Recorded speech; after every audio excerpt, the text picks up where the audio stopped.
Ingraining the powers of the 9 nobilities from the infinite virtues of the Lord Buddha. If we are to explain the nobilities of the Lord Buddha, beginning from the nobility of Arahant, we would fail miserably. We cannot even begin to sufficiently describe the infinite virtues of Lord Buddha. We must understand something. In a certain place in the Pali Canon, this is mentioned. A woman comes and asks a monk what is meant by Vijjacharana Sampanna. He answered, the Lord Buddha is called Vijjacharana Sampanna because he has a quality called Vijjacharana Sampanna. She then went to the Lord Buddha and asked the same question. The Lord Buddha gave the same exact answer. No further explanation was given because it is impossible to explain its meaning effectively with other words. This word contains immeasurable goodness. In our poems, it is however mentioned that the possessor of the 8 theories and the 15 practices is called the Vijjacharana Sampanna. We might try heavily to describe the nobilities of the Lord Buddha. But to do that, to understand what the nobilities of a Lord Buddha are, one has to become a Lord Buddha himself. To understand the so-called 15 practices of the Lord Buddha, one must be a Lord Buddha in the first place. No one else can do that. Let us consider a simple analogy. Take a graduate teacher. A science teacher, we'll say. He comes and teaches the students in the primary school. The student becomes so impressed with the teacher and begins to praise the teacher, saying how skilled he is, how knowledgeable he is about the subject matter, etc. The student gives his feedback from his level of understanding. He is unable to fully grasp the entirety of the skills and knowledge of his science teacher. How could he know the small kid? Some amount of scientific knowledge is workable to his limited understanding. Based on that only, he decides that his teacher is skillful. The student simply cannot measure the skill level of the teacher. It is not feasible. He has a bit of a belief that the teacher ought to be the possessor of a good amount of scientific knowledge. But to what extent exactly, he cannot know. Similarly, we cannot substitute these terms that are describing the nobilities of the Lord Buddha. There is a root language that all languages come from. The words in this root language have originated from the innate sound. The innate sound that comes from the innate qualities. The innate sound which represents the nobilities of the Lord Buddha. The appropriate term has been understood and uttered by the Lord Buddha. The more we associate with these words, our minds begin to be more compatible to the emotions entailed within those expressions. Why does it happen this way? There is a language that we have forgotten, but once upon a time, all the different sentient beings that we see today used to speak this dialect, the pure Magadhi language. A great eon or Mahakalpa comprises of 80 intra-eons or Antakalpas. Within these 80 Antakalpa, the world cyclically gets created, exists, goes into destruction and stay destroyed. Within the Mahakalpa, the world goes through the 4 stages at an interval of 20 Antakalpas. And while the earth is being destroyed and stays so, the sentient beings get reborn in the Brahma world called Abhasara. The 20 Antakalpas, when the earth is being destroyed, and the following 20 Antakalpas in which the world stays destroyed, the beings reside there and descend back to the earth during the following 20 antakalpas, while the earth begins to take its shape. When they descend back to the earth, they begin to lose touch of their root language and start to communicate in the many different dialects that we see today. So, it is only during these 20 antakalpas the sentient beings would use these different languages.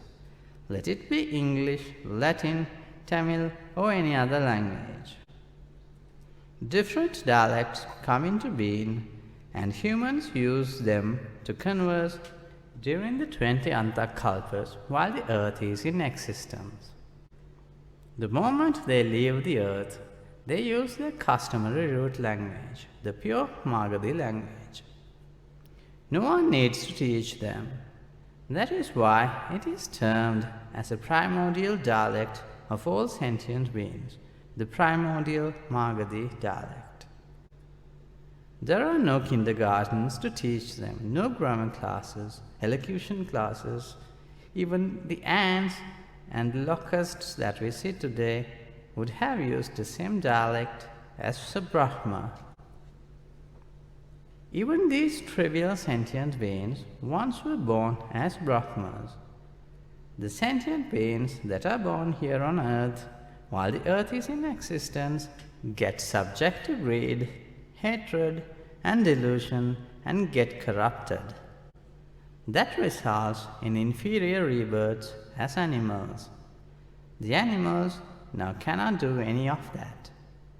Even to remain at the level of humans, the human mental fabrications driven by greed would have been based.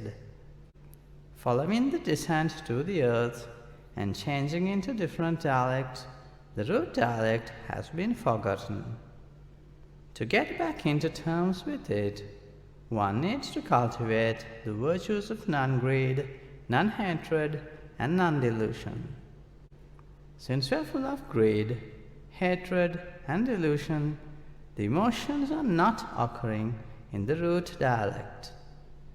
The virtues of non-greed, non-hatred, and non-delusion brings back the Brahma qualities, giving rise to the emotions of the root dialect while those words are pronounced. If you use the word Arahant, it points to a virtue of the Lord Buddha who has eradicated the greed, hatred, and delusion. When the virtues of non-greed, non-hatred, and non-delusion are being associated, gradually we are introduced to the innate qualities represented by the innate sound pattern. The innate sound pattern leads to the innate quality. While we use the sound, our minds are driven to the quality it represents. Thus, it tactically purifies our minds. Therefore, it is said that our minds are purified while the nobilities of the Lord Buddha are recollected. The person who is recollecting these innate expressions of non-greed, non-hatred, and non-delusion might not know, but they do take their effects, purifying the mind just the same way as a dirty cloth gets purified when some detergent is applied. The process of dirt getting soaked in the detergent and getting removed is bound to happen. The cloth nor the dirt would know the process. If the person who is washing the cloth applied the detergent properly, the cleansing process takes effect on its own, and once cleansed, it becomes apparent. Similarly, the cloth called the mind must be subject to the detergent called these innate expressions. Wasting time to decipher these expressions is equivalent to analyzing the chemical composition of the detergent. One would not be able to get the cloth washed. A simple woman with less than average intelligence would be able to wash the cloth effectively without knowing anything about the chemical aspects of the soap. When the soap is applied, the dirt gets removed. The expressions of the 9 nobilities work the same way. These are the cleansers that would get the defilements off your mind. If we get this clarified, there would not be any problem. We also must keep the intervals between each of the 9 expressions. Arahang, Samma Sambuddha, Vijjācārana Sampanna, Suggata. Some would chant Itipiso Bhagava, which is very wrong. Itipi means the one who has attained the most agreeable state. Itipi so Bhagava means because of these reasons the Blessed One has attained the most agreeable state. Itipiso, on the other hand, means the one who has wiped off the agreeable qualities.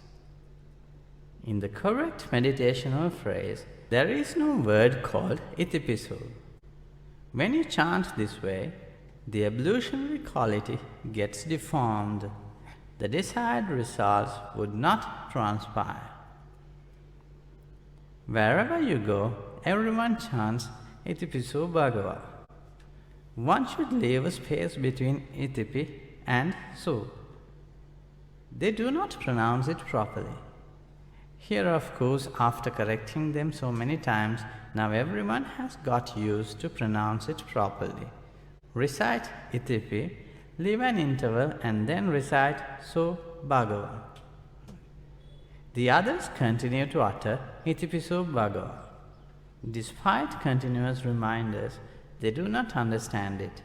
The term Itipiso Bhagava is not matching to the great nobilities of the Lord Buddha. It becomes a hindrance to the meditational phrase.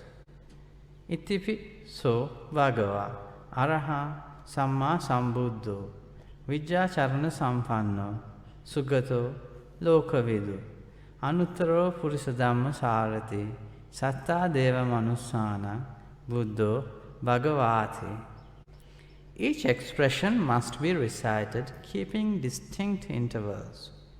Some others divide the expression Anuttaro Purisadhamma Sārati as Anuttaro and Purisadhamma Sārati separately. It results in 10 nobilities rather than 9. Even in the ancient text called Gnānānanda, this mistake has been made. Anuttaro has been interpreted as a distinct term and Purisadhamma Sārati has been interpreted separately. Even such scholarly monks have made mistakes, creating 10 nobilities rather than 9. Anuttara Purisadhamma Sārati is one expression pointing to a distinct nobility of the Lord Buddha.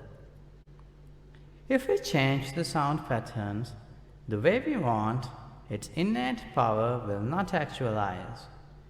One needs to pronounce the letters properly, extending or not extending for more than a single count as appropriate.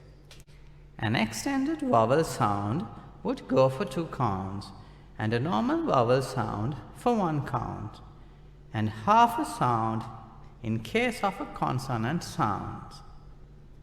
This methodical usage of phonetics has been concealed nowadays.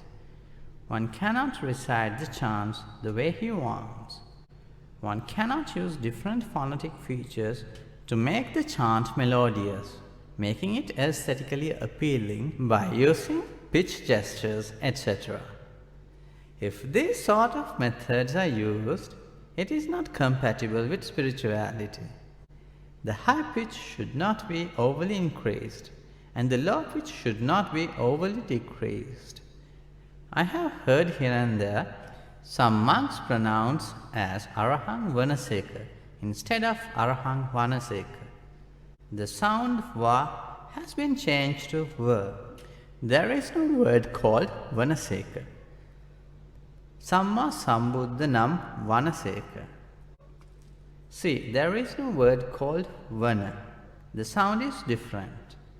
When the sounds are not pronounced properly, that would become a hindrance when they are used as spiritual tools. Because the innate sound should come about for the innate qualities to emerge. If one pronounces iti so va va, that would not be in conformity. There is a certain level as to how fast or slow a chant should be recited. The proper usage of phonetics should be used. One should know the appropriate number of counts for each sound. One should know what the measure of a count is if more than one count is used.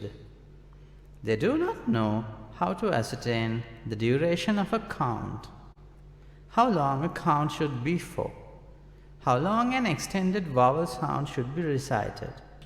Because the science of phonetics is concealed, one cannot know easily. The books that are referred today do not include these things. The ancient Sinhalese commentaries are not there anymore. They contained these sciences.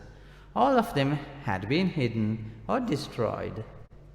Therefore, we have been deprived of valuable knowledge. We cannot put aside the proper way to recite chants and go for theatrical voicing. We might be able to hear them nicely. However, without the proper inner sound, the desired inner qualities would not be induced. Thus, the desired samadhi would not be attained. There is a method to count letters. The counts attributable to each letter. When a certain chant is recited, how many counts are relevant to that chant? Without the Sinhalese commentaries, we cannot find out. We have found out the way to find it. When we recite the chant of the 9 nobilities, suppose we say E, T, P. 3 letters are voiced. So is an extended sound which takes 2 counts. E, T, P. So requires 3 counts plus 2 counts. 5 counts in all. When we say ba, ga, va, it requires 2 counts for ba, ga, and 2 counts for va. 4 counts in all. In a, ra, hung, hung takes only 1 count.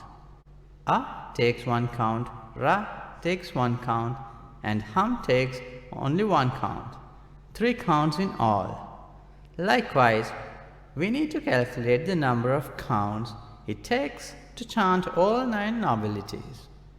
If it takes 1 minute to recite the entire chant, since 1 minute is 60 seconds, if we divide 60 with the number of counts we calculated earlier, we will find out the time we need to spend to utter each count of the chant. If we want to voice the chant over 2 minutes a bit slowly, we need to divide 120 with the number of counts of the chant. Thus, we can find out the duration of each count. We need to use this technique to chant properly to facilitate the anticipated samadhi. If we are to melodize the chants, the purpose of the chanting will not be achieved. If the chant is uttered through a Dhamma Samadhi, the sounds would come out in the proper way. We can utter the chant slowly or faster as preferred, but without changing the relevant counts with each word. The innate emotion can be understood. It becomes clear despite how faster we chant. Only a person with a Dhamma Samadhi could utter clearly despite how faster he is chanting. No words gets twisted. If the words get twisted, the correct understanding will not come out. During the merit transference, we normally utter words very quickly. Sometimes it would sound like a motorcycle engine starting to run. It is quite fast. The words are voiced faster. But the listeners can understand it if they are very attentive. They can distinctively recognize what is said, one after the other, without any confusion. On the first or second day, if they are not attentive, they might not understand perfectly. But afterwards, with attention, they can understand what is uttered. It does not matter how fast the things are said. If the tempo is further increased even, there would not be much problem. But if the number of counts is tampered with, the understanding gets distorted. If there is no alteration in the number of counts, there would not be any problem. This is why the Lord Buddha was able to utter 512 words when we would utter just a single word. The Arahant Sariyut was able to speak 64 words within the time we take to speak a word. Regarding the Venerable Ananda, it was 8 words. They were the 3 individuals who could speak much faster than the normal human beings that we come across in the Lord Buddha's dispensation. The Lord Buddha could speak 512 words during the time it takes for a normal person to utter a single word. But it had no adverse impact on the understanding it created in the listeners' minds. Even a small kid could understand despite the speed at which they are uttered. This might sound inconceivable today because we do not know much about the techniques that are operational in this regard. This is because of the peaceful nature of the minds of the listeners in the proximity of those great individuals and the clarity in their speech. Such clarity is derived directly from the doctrinal aspects. Therefore, the speed at which they are uttered does not adversely impact the clarity. We must understand that when it comes to the 9 nobilities of the Lord Buddha, it is not possible to take one by one and analyze them to explain them. We need to know how to chant these expressions methodically, one after the other.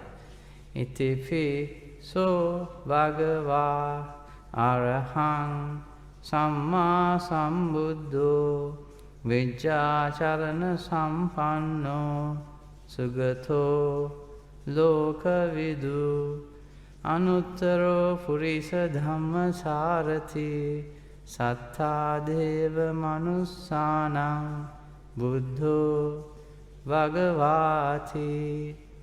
The beginning, the middle, and the end all needs to have the same level of sound. Some people utter one expression with high sound and whisper another. The level of sounds alternates throughout the chant. These are not compatible with Dhamma understanding. Different melodies, patterns are useful to grasp the audience among the people who value sensuality to be utmost. Aesthetics is one thing, Buddha Dhamma is another. The Buddhism concerns with the samadhi. The conforming sound is not like that of artistic melodies. Different people can utter the same thing. Suppose a famous singer is to utter the chant of the 9 nobilities. Suppose some singer who is considered skillful singing it melodiously, extending parts here and there to showcase his singing capabilities. It would be lovely, pleasant sounding, but it would not ever facilitate the Dhamma understanding. One could listen for any amount of time. It would give an artistic samadhi. There are Miccha Samadhi, which are worldly. The Arya Samadhi or the noble Samadhi is not brought about by them. The same habits are sometimes visible when it comes to chanting Pirit. Evaṁ. Like that, some parts are overly extended. Me sutaṁ. That part would be uttered very swiftly. Different patterns are incorporated. Those would be fine in artistic endeavors. But with that, the peaceful mind expected from chanting Pirit would not be possible. Evaṁ me sutaṁ ekaṁ samayang bhagavā. When uttered this way, consistently, without overly extending or rushing through different parts here and there, that would facilitate the expected samadhi. While we listen, we gain the inner peace, mindfulness. Like a dirty cloth, our minds get purified through the recollection of the virtues of the Buddha, Dhamma and Sangha. We have heard of instances where even the bat, deer, getting rid of their animal beings and being born as humans because of listening to Dhamma chants. Tactically, the minds get purified. It is mentioned that some 500 bats, 500 deer were able to be born as humans after their death because of listening to Dhamma chants.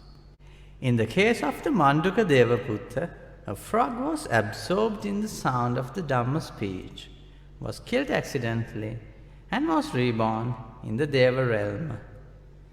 And that Deva returned to listen to the part that he missed and became a Sotapanna.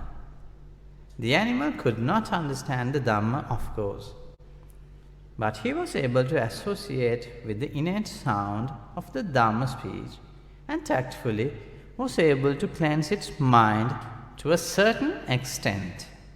Therefore, the sound of the Pirit or the Dhamma speech is of great value.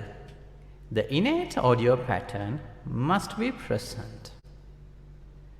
Therefore, before going into analyzing what the 9 nobilities are, we should be able to chant each expression separately, keeping the appropriate pace slowly or fast as appropriate. We can chant the way we want, but the proper linguistic and phonetic patterns should be complied with. That is the key. Iti so bhagavā arahang samma sambuddho vijjācarana sampanno sugato lokavidu. The counts for each letter and temporal patterns of sound levels are still consistent. Iti piso bhagavā arahang samma sambuddho. We can use this tempo as well. Still the clarity is there with each letter. Iti piso bhagavā arahang samma sambuddho vijjācarana sampanno. Still sounds fine. The sound pattern is compatible to the Dhamma Samadhi. This is how the association with a Kalyana Mitra or a spiritual friend become useful. The others listen to the Kalyana Mitra and gradually the purification of the mind takes place. This mind of the listeners to become tranquil. In the times of the Lord Buddha, there was a tradition of bringing down Dhamma from generation to generation by listening to Dhamma and relaying to the others by word of mouth. The innate sound attributes remained intact with this method, and the innate samadhi emerged in the minds of the listening student monks. Since they too achieved the innate samadhi, the innate sound pattern was not compromised. After some time, those methods came to a halt, and it was not possible to revive them in the absence of Sinhalese commentaries. Without a proper guide, different individuals started chanting, incorporating aesthetic add-ons. It became a practice, and with time, the pronunciation of chants became distorted. See, we do not need to get the infinite nobilities of a Lord Buddha clarified, but we can use them strategically.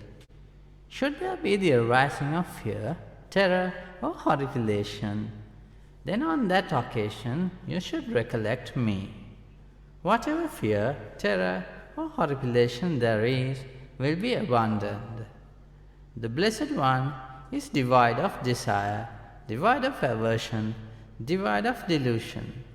He does not feel fear, terror, nor dread. He does not run away. That is how you would get empowered. The Lord Buddha preached so. And when we recollected the Lord Buddha's virtues with the 9 nobilities, we would feel secure. There is a story that we know of.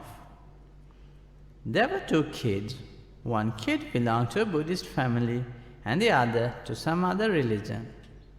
The 2 of them had used one nobility.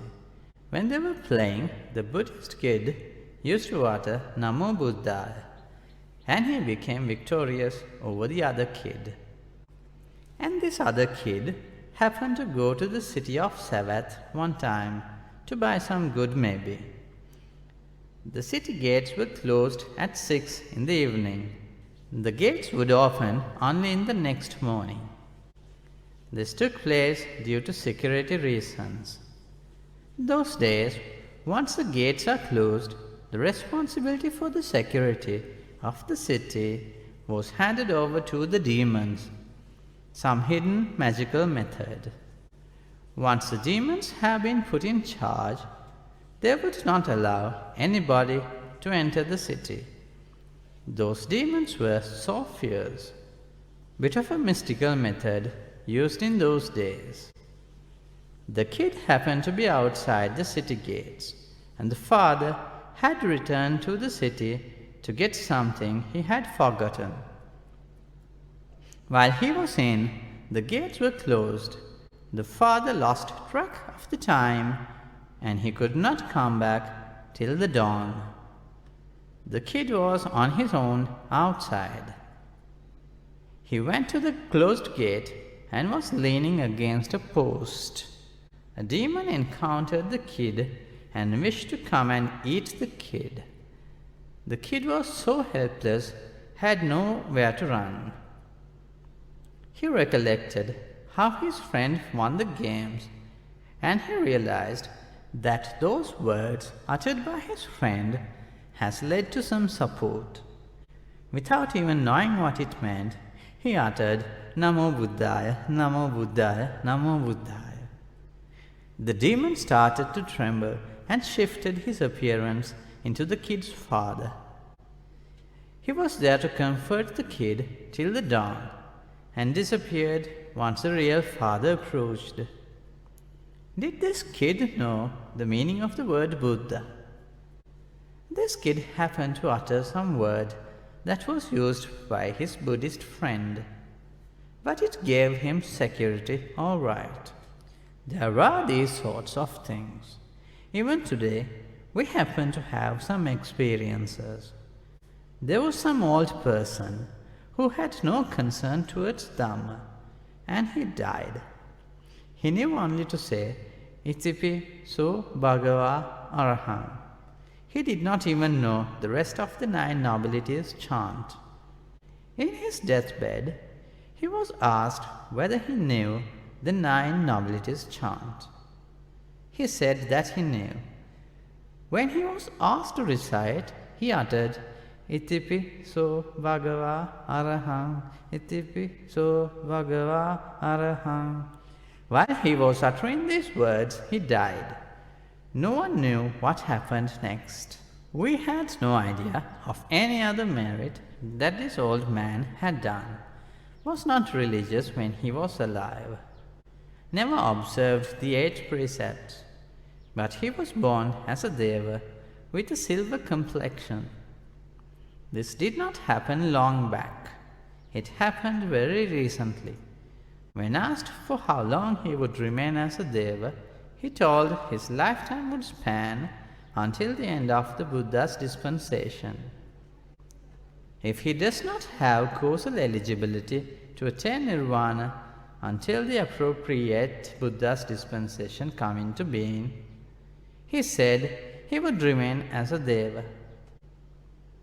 Where did that energy come from?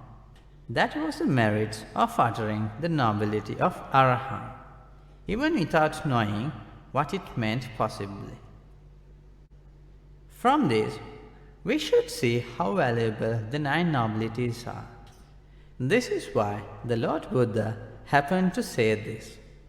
Should there be the arising of fear, terror, or horripilation, then on that occasion you should recollect me. Whatever fear, terror, or horripilation there is will be abandoned. It would also be of great use to get rid of the fear arising from attaching to the samsara. We might even get into trouble by trying to do something impossible. Even a Lord Buddha would not be able to explain the nobilities of a Lord Buddha in a few seconds, like we are trying to do. We have already interpreted the word Arahant as one who does not commit any sin, even in hiding, the one who has diminished even the past impressions, the one who is worthy of offering. These are the kind of traps we need to be aware of. We just need to utter the 9 expressions of the 9 nobilities chant separately, slowly or faster as a meditational phrase. After practicing for a while, it would tactically begin to cleanse the mind. We need to listen to Dhamma about the 4 Noble Truths and uncover the path to Nirvana. Recollecting the 9 nobilities of the Lord Buddha for safety would suffice. We will not attain Nirvana by recollecting each expression, by analyzing each expression. To attain Nirvana, one needs to listen to Dhamma about the 4 Noble Truths, and we need to get Anicca, Dukkha, Anatta clarified.